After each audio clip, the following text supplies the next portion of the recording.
Hello friends, સ્વાગત છે તમારું મારી યુટ્યુબ ચેનલ LLB ગુજરાતી મીડિયમમાં। આ વિડીયોમાં હું તમને LLB સેમ 1ના પેપર 102 ક્રિમિનલ લો ફોજદારી કાયદો ફોજદારી દંડ સંહિતા ભારતીય ફોજદારી દંડ સંહિતાની અંદર આવતો ટોપિક પ્રશ્ન શરીર અને મિલકતના સ્વરક્ષણ અથવા તો સ્વ બચાવનો અધિકાર ક્યારે અપરાધીનું મૃત્યુ નિપજાવવા સુધી વિસ્તરે છે તે કેસ લો સહિત વિગતે સમજાવો। આ પ્રશ્ન વારે ઘડીએ યુનિવર્સિટીની ગુજરાત યુનિવર્સિટીની LLBની સેમ 1ની એક્ઝામની અંદર પૂછાતો હોય છે।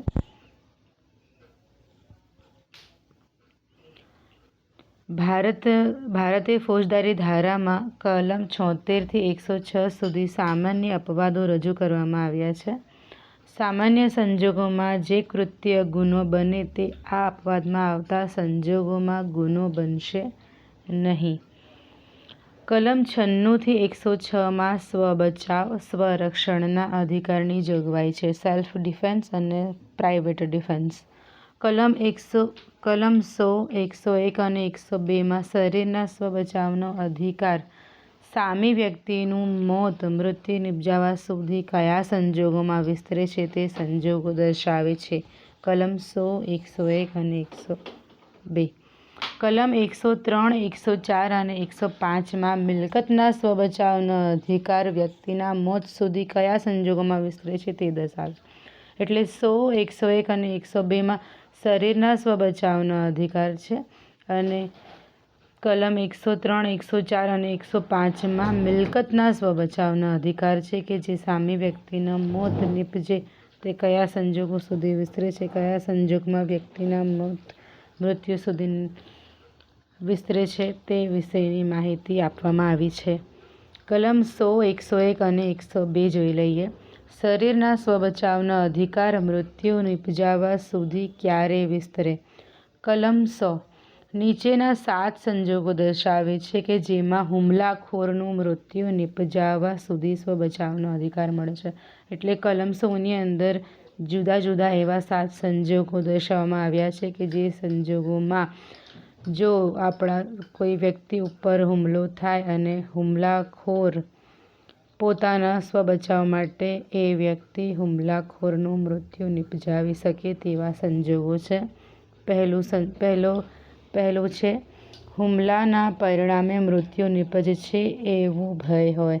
જો વ્યક્તિને એવો ભય થાય કે સામી વ્યક્તિ જો તેના ઉપર હુમલો કરશે તો એ હુમલાના પરિણામે તેની મૃત્યુ થઈ શકે છે અને આવા ભયના બદલામાં જો તે સામી વ્યક્તિ ઉપર હુમલો કરે અને સામી વ્યક્તિ મૃત્યુ પામે તો તે સ્વબચાવનો સંજોગ કહેવાશે અને આવા સંજોગોની અંદર મૃત્યુ શક્ય છે, બની શકે છે। સ્વબચાવના અધિકારની અંદર તેને ગુનો ગણવામાં આવશે નહીં।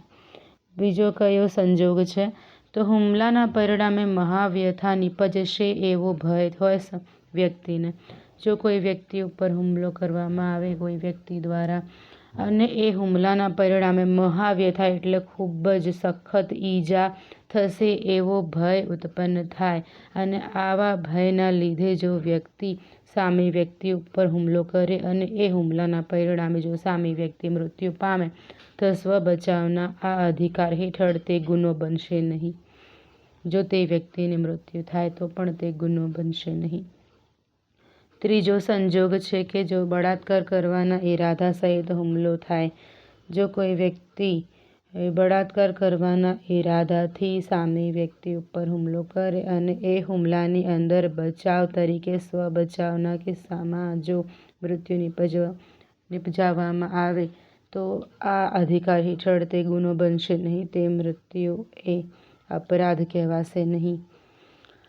ચોથો સંજોગ છે સૃષ્ટિક્રમ વિરુદ્ધનું કર્મ સંતોષવાના ઈરાદાથી જો હુમલો કરવામાં આવે તો પણ તેવા સંજોગમાં પણ સ્વબચાવનો અધિકાર વાપરી શકાય છે, તે ગુનો બનશે નહીં।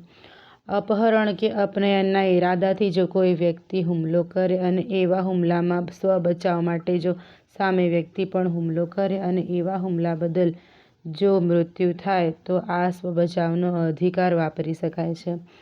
છઠ્ઠા સંજોગને જોઈ લઈએ વ્યક્તિને ગેરકાયદે પૂરી રાખવાના ઈરાદાથી જો હુમલો કરવામાં આવે અને એવા હુમલામાં બચાવ માટે જો વ્યક્તિ સામે વ્યક્તિ ઉપર હુમલો કરે તો તેવા સંજોગમાં જો સામી વ્યક્તિની મૃત્યુ નીપજે, તેનું મોત થાય તો પણ આ અધિકાર દ્વારા સ્વ બચાવના આ અધિકાર દ્વારા તે ગુનો બનશે નહીં.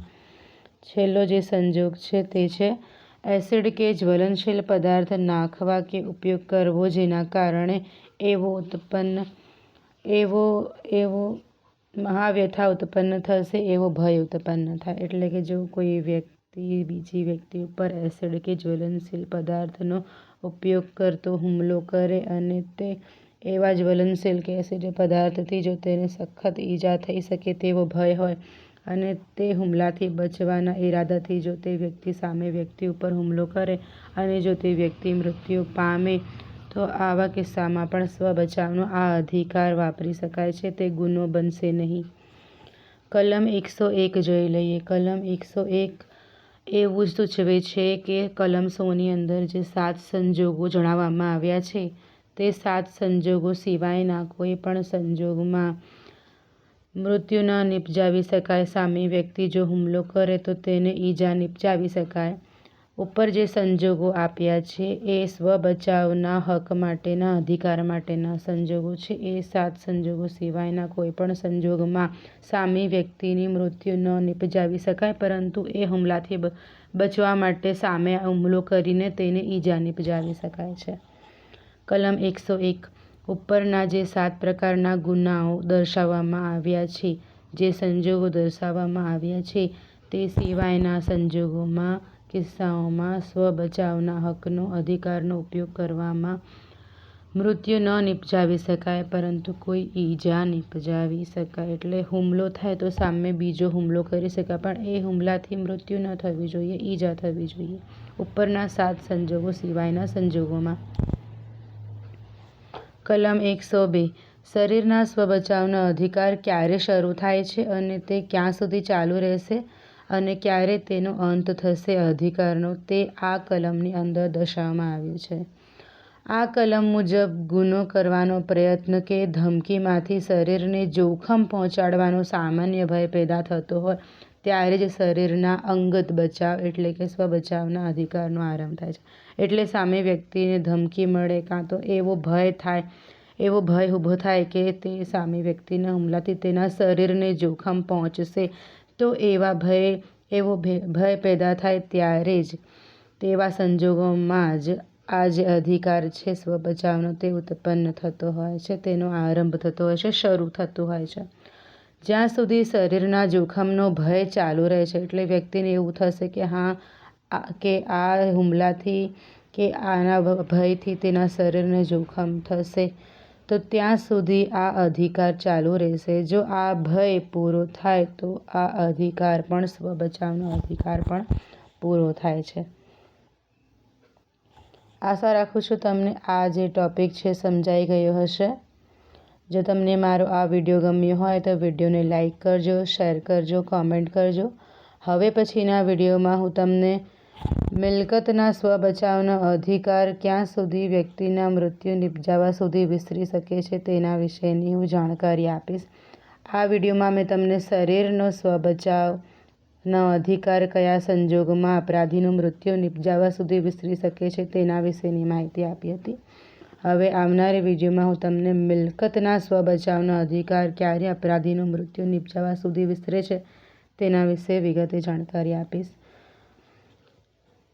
જો તમને મારો આ વિડીયો ગમ્યો હોય તો લાઈક કરજો. તમે હજુ આગળ બીજા કયા ટૉપિક ઉપર વિડીયો જોવા માંગો છો તે મને કોમેન્ટમાં જાણ કરી શકો છો. Thank you for watching. Bye bye.